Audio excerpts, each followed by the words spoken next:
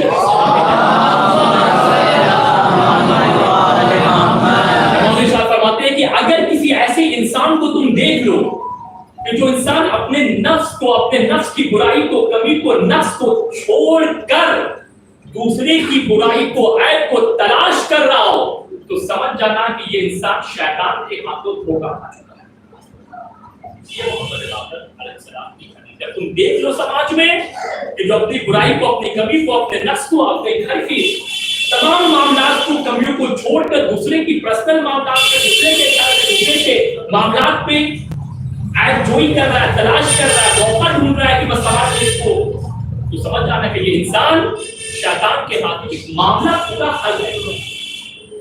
ہر نبی امام نے پورے کے پورے انسان کی زندگی کے ہر معاملے کو نشیب, فرار, باریکی, کوشش, تمام معاملات کے معیار کو, پیمانہ, کرائٹیریا آپ کو دے کے گئے ہیں. صرف ضرورت اس بات کی کہ ہمیں ان چیزوں کو عمل کر کے اپنے زندگی کو بہتر بنانا ہے. بزرگ کا درود پڑھے محمد وآلہ اور جس تقریباً مکمل خاتم بس مدائد کے دو جملے تقریباً 43 مجلس کے ہو چکے ہیں. آج کے پوری مجلس کا جو نچوڑ فقط دو حدیث سے, دو حدیث میں پہلی حدیث امام رضا کی یہ تھی کہ ماہ رمضان کے استقبال کے لیے انسان اپنے وجود کو, اپنے نفس کو آمادہ کر لے. جس طریقے سے آپ کسی کے یہاں مہمان ہوتے ہیں, کسی کے گھر آپ جاتے ہیں تو اپنے وجود کو معطر کرتے, لباس کو تبدیل کرتے, چہرے کو صاف کرتے, زینت دیتے. کیوں؟ تاکہ جس کے گھر ہم جا رہے ہیں اس سے آپ کی قربت اور انس, وہ آپ سے نفرت نہ کرے کیونکہ اس نے آپ کو انوائٹ کیا ہے. اور اگر بری حالت میں, بری کیفیت میں, بدبودار لباس اور بدبودار کیفیت میں آپ جائیں گے تو بلایا ضرور ہے, کھانا بھی کھلا دے گا, مگر شاید وہ قربت نہ ہو صاحب خانہ سے جو ہونی چاہیے. اس مہینے میں اللہ نے آپ کو اسی لیے کہا کہ تمام کوتاہیوں کو, تمام گناہوں کا بوجھ لے کر آؤ گے تو رحمت تو دیں گے, مگر شاید قربت سے سفر نہ کر پاؤ گے. استغفار کر کے آؤ گے تو پاکیزہ یعنی لباس کا تبدیل کر لینا, یعنی اپنے وجود کو معطر کرنا استغفار کے ذریعے, دعا کے ذریعے سے, عبادت کے ذریعے سے. تمہارے پر جو بھی قرض ہے ان کو اگر ممکن ہے تو ادا کرو, کوئی بھی امانت ہے ادا کرو, کہ جب اس مہینے میں تم داخل ہو تو تمہارے کانوں پہ, تمہارے وجود پہ کوئی بھی زنجیر اور بوجھ تمہارے پر نہ ہو, اور خدا بن کر اپنی رحمت سے, برکت سے تمہارا استقبال کرے. یعنی اس مہینے کی تمام برکتوں سے تم محروم نہ ہونے پاؤ. اس حدیث کا مکمل یہ تھا. اور دوسری حدیث یہی تھی کہ امام نے فرمایا کہ روز محشر 3 گروہ عرش الہی کے سائے میں ہوگا. وہ انسان جو دوسروں کے لیے وہی پسند کرتا ہے جو انسان اپنے نفس میں وہی پسند کرتا ہے. دوسرا کہ انسان دوسروں میں کوئی بھی عیب کو تلاش نہ کرتا ہو اور اس کا کوئی بھی عمل انجام دینے سے پہلے یہ دیکھتا ہو کہ آیا میرے عمل سے خدا راضی ہے یا نہیں. یہ میدان کربلا میں حسین اور اصحاب حسین, میدان کربلا سرکار نے جتنی بھی اولیاء انبیاء گزرے ہیں اور جتنی بھی شہادت کے بعد کے جتنی بھی اسلامی جنگیں ہوئی ہیں, چاہے بدر, احد ہے, خیبر ہے, خندق, جتنی بھی جنگیں آپ کربلا سے پہلے اٹھا لیجیے اور کربلا کے بعد کریے. ہر مجاہد اسلامی اور دینی کا یہی مقصد تھا کہ آیا میرے عمل سے خدا راضی ہے یا راضی نہیں. بس اور میدان کربلا میں اس کا بہترین مظاہرہ ہمیں ملتا ہے کہ جہاں پہ قدم قدم پہ ہر ایک مجاہد فقط یہی دیکھ رہا تھا کہ آیا میری جان قربان کرنے سے اللہ کی رضا ہے، یعنی اللہ کی رضا تھی تو پھر میرا وجود، میرا نفس خدا کے دین پر قربان ہے. اور قربان کرنے کے لیے ان لوگوں نے اپنی دنیا کو ویران کیا، اپنی دنیا کو چھوڑ دیا، اپنی اولاد کو چھوڑا، اپنی دولت کو چھوڑا، اپنے آبائی وطن کو چھوڑا، فقط اب اس لیے کہ خدا. کیا مدینہ چھوڑ دینا آسان تھا حسین ابن علی کے لیے؟ وہ مدینہ جہاں پہ حسین دوش رسول پر سوار ہوتے تھے، فقط سوار نہیں ہوتے تھے بلکہ نبی اپنے دوش پہ سوار کر کے مدینے کی گلیوں میں گشت کرتے تھے کہ ہاں حسین کو فارغ ہوئے، حسین نے اسے پہچان لو. اس مدینے میں جہاں نبی کا روضہ ہے، اس مدینے میں جہاں حسین کی مادر گرامی دفن ہے، اس مدینے میں جہاں حسین ابن علی کے بڑے بھائی امام حسن مجتبی وہاں پہ دفن ہے، اس مدینے کو چھوڑ دینا اتنا آسان تھا نہیں. چھوڑا کس لیے؟ کہ میرا اس عمل سے خدا راضی ہو. اور فقط تھا نہیں کہ جتنے بھی لوگ گئے کیا سب فقط حسین کی محبت سے مدینہ چھوڑ کے گئے؟ جتنے بھی لوگ جو مدینہ سے چلے 80 سے 82 افراد جتنی بھی اسے تعداد ملتی ہے، کیا سب لوگ فقط حسین کی محبت پہ نہیں، فقط حسین کی محبت میں نہیں کہ حسین تو نور الہی تھا، ہدایت کے چراغ تھے. نہیں، فقط اس لیے نہیں تھے، فقط اس لیے تھے کہ حسین کی رضا میں ہی خدا کی رضا ہے. حسین کی اگر حسین مدینہ چھوڑ رہے ہیں اٹس مینس کہ اس میں خدا کی رضا ہے، اور اس میں خدا کی رضا ہے تو حسین اس میں مدینہ چھوڑ رہے ہیں. اور مدینہ چھوڑ کے وہ میدان انتخاب کیا جو میدان کی تاریخ جناب آدم کے زمانے سے ملتی ہے، فقط اسی میدان کا انتخاب میدان کربلا. میدان کربلا میں وہ ظلم و ستم والے نبی پہ چھوڑ دیے گئے، ڈھا دیے گئے جن کی تاریخ بے مثال نہیں ملتی. ظلم و ستم کی سب سے کربلا میں اگر تلواریں نہ بھی چلتی، سر تن سے جدا نہیں بھی ہوتا، فقط یہ ظلم کیا کم تھا کہ سروں سے چادریں چھینتی. یہ ظلم ہو رہا، تلواریں نہ بھی چلتی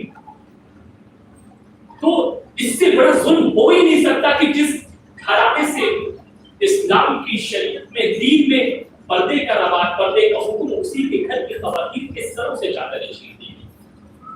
یہ ظلم. اور اگر یہ ظلم ہوتا، اگر کوئی اور ظلم بھی نہ ہوتا، فقط یہ ظلم ہوتا کہ سامنے یہ کوثر کے بچوں کو 3 دن تک پیاسا رکھا گیا. تو یہی اور کربلا کی پیاس عرب میدان عراق شدت آتش کا ہم لوگ آپ شاید جائزہ نہیں لے سکتے. اس عرب کی گرمی کا شدت کربلا میں چند نمونے ایسے ملتے ہیں کہ شدت آتش اس وقت روز عاشورہ کس طریقے سے اصحاب حسین کے وجود میں کس طریقے سے تلاطم کر گئی تھی، کس طریقے سے وہ شدت ان کے وجود میں، ان کے نفس میں اتر چکی تھی. تاریخ نے لکھا کہ شدت آتش میں بچوں کی کیفیت تو بارہا سنا ہوگا کہ بڑے تو چھوڑے، بڑے کے بچے بھی کربلا کی اس پیاس میں اس قدر تڑپ یعنی بالکل دم نگہال، اب اسے کوئی بھی زندگی جینے کی کوئی بھی امید اور وہ چیزیں باقی نہیں تھی.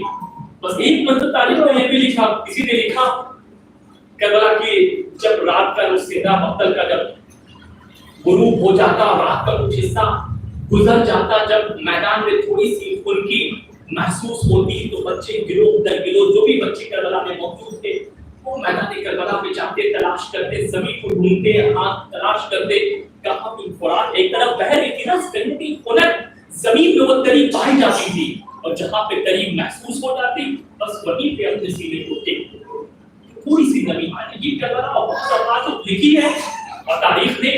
میں ایک ایسا ایک وہ عبارت کو مسائل کو پڑھوں جس پہ لکھا ہوئے کربلا کی شدت پہ بچوں پہ کس طریقے سے وہ اثر ہوا کہ تاریخ نے لکھا کہ جب حسین ابن علی میدان کربلا میں روز عاشورہ جب شدت آتش کے لیے جب بچوں کی کیفیت تھی اور تمام کے تمام اصحاب اور بنی ہاشم کے لوگ اپنی جان کو قربان کر چکے، تو جب حضرت علی اصغر کی باری آئی، جب ان کی اطلاع پہنچی کہ اس بشیر نے اپنے آپ کو گہوارے سے کہاں گرا لیا،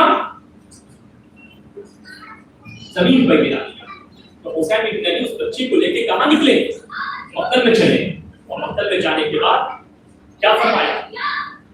کیا فرمایا؟ لشکر اعلیٰ سے یہی فرمایا کہ علم ترحمونی، کہ اگر تم مجھ پر رحم نہیں کرتے ہو تو فرحموا ھذا الرضیع، تو کم سے کم اس بچے پر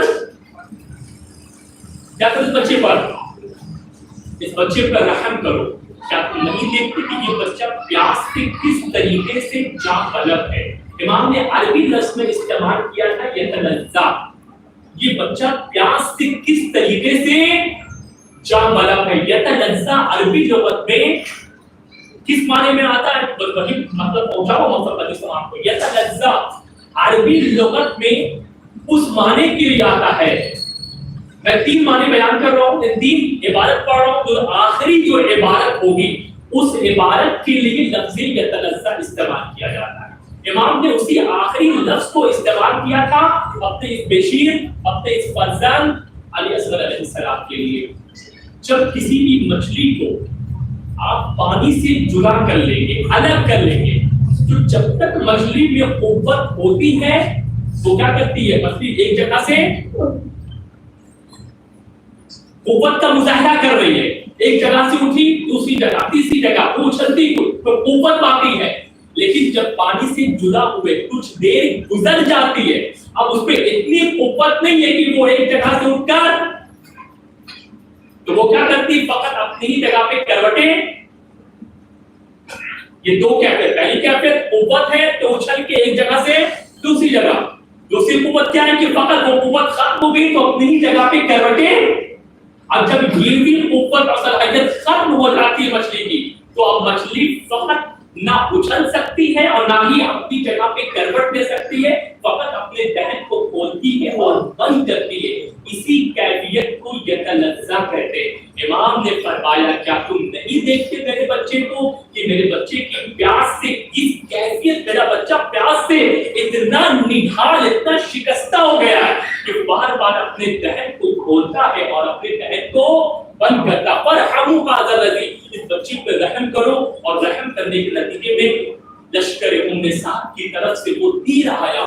تاریخ نے لکھا کہ وہ تیر اتنا وزنی تھا، اتنا وزنی وہ تیر تھا کہ بچہ جو ابھی باپ کو دیکھ رہا تھا، جب وہ تیر اس بشیر کے گلے پہ لگا تو بچہ باپ کے ہاتھوں پر پلٹ گیا۔ اِنَّا لِلَّهِ وَإِنَّا إِلَيْهِ رَاجِعُونَ۔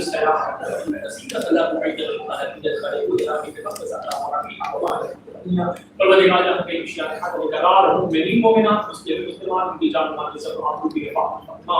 پروردگار جو مقروض ان کے قرض کو ادا فرما، جو مریض ہے انہیں شفا کامل و عاجل عطا فرما۔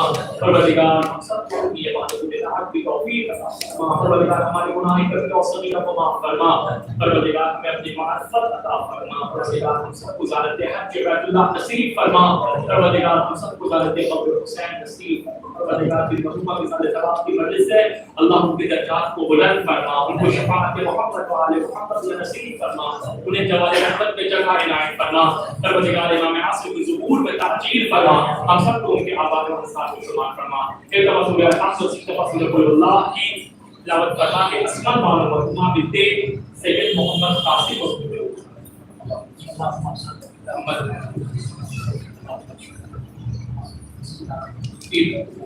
الحمدللہ رب العالمین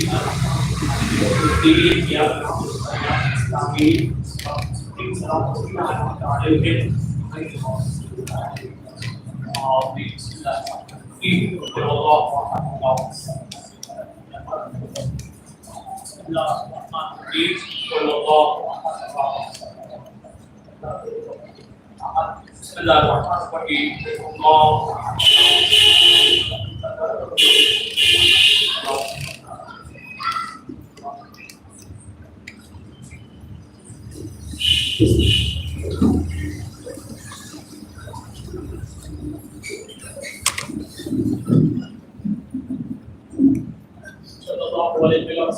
السلام علیکم یا ابا عبداللہ حسین، السلام علیکم یا رسول اللہ، السلام علیکم یا جمیع الملائکۃ ورحمۃ اللہ وبرکاتہ، السلام علیکم یا غریب الغرباء، السلام علیکم یا فوز الضعفاء والفقراء، السلام علیکم یا عزیز النفوس ایھا النبی، السلام علیکم ورحمۃ اللہ وبرکاتہ، السلام علیکم یا مولانا یا صاحب الزمان، علمان علمان علمان السلام علیکم